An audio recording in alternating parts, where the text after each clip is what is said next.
Friends, Nagarjuna சாரோட 100 film பற்றின ஒரு அப்டேட் வந்திருக்கு. அதை பற்றி பார்க்க முன்னாடி நம்ம சேனலை சப்ஸ்கிரைப் பண்ணாத ஃப்ரெண்ட்ஸ்லாம் சப்ஸ்கிரைப் பண்ணிட்டு பக்கத்தில் உள்ள பெல் பட்டனை கிளிக் பண்ணிட்டு பாருங்கள். வாங்க வீடியோக்குள்ளே போகலாம். நாகார்ஜுனா சாரோட 100 ஃபிலிம் பற்றி பார்த்திங்கன்னா யார் டைரக்ட் பண்ணுறா அப்படின்னா கார்த்திக் தான் டைரக்ட் பண்ணுறாரு. இவர் நித்தம் உருவான மேட் இன் கொரியா படங்களை டைரக்ஷன் பண்ணியிருக்கிறாரு. நல்ல ஒரு டைரக்டர் தான். இந்த படத்தை பார்த்தீங்க அப்படின்னா முழுக்க ஒரு ஃபேமிலி என்டர்டெய்னர் படம் மாதிரி எடுக்கிறதுக்கு அவங்க பிளான் பண்ணியிருக்காங்க.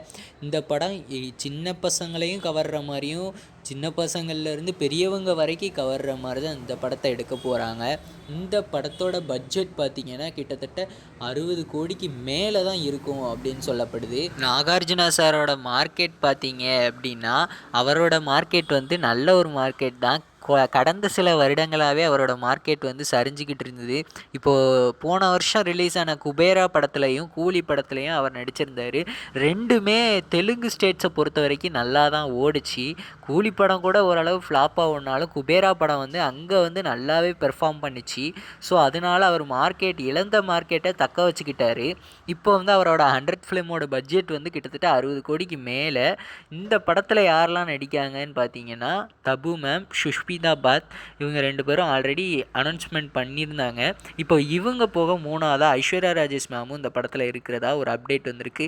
அவங்கக்கிட்ட பேச்சுவார்த்தை நடத்திக்கிட்டு இருக்காங்களாம். அவங்களும் நடிக்கிறதுக்கு ஓகே சொல்லிட்டாங்களாம். இதுக்கப்புறம் பார்த்தீங்க அப்படின்னா இந்த படத்தில் டிஏஜிங் யூஸ் பண்ண போகிறதா ஒரு நியூஸ் வந்திருக்கு. நாகார்ஜுனா சாரை 20 இருந்து 60 ஏஜ் வரை காட்ட போகிறதா ஒரு நியூஸ் வந்திருக்கு. இது எவ்வளவுக்கு எவ்வளோ உண்மைன்னு தெரில. டிஏஜிங்லாம் யூஸ் பண்ணுறதா இருந்தால் மேக்ஸிமம் கொஞ்சம் டிலே ஆகும் இந்த படம் ரிலீஸ் ஆக. ஆனால் குயிக்காக பண்ணுறதுக்கு வாய்ப்புகள் இருக்குது. இந்த படத்தை நெக்ஸ்ட் இயர் ரிலீஸ் பண்ணுறதுக்கு அதிகமாகவே வாய்ப்புகள் இருக்குது.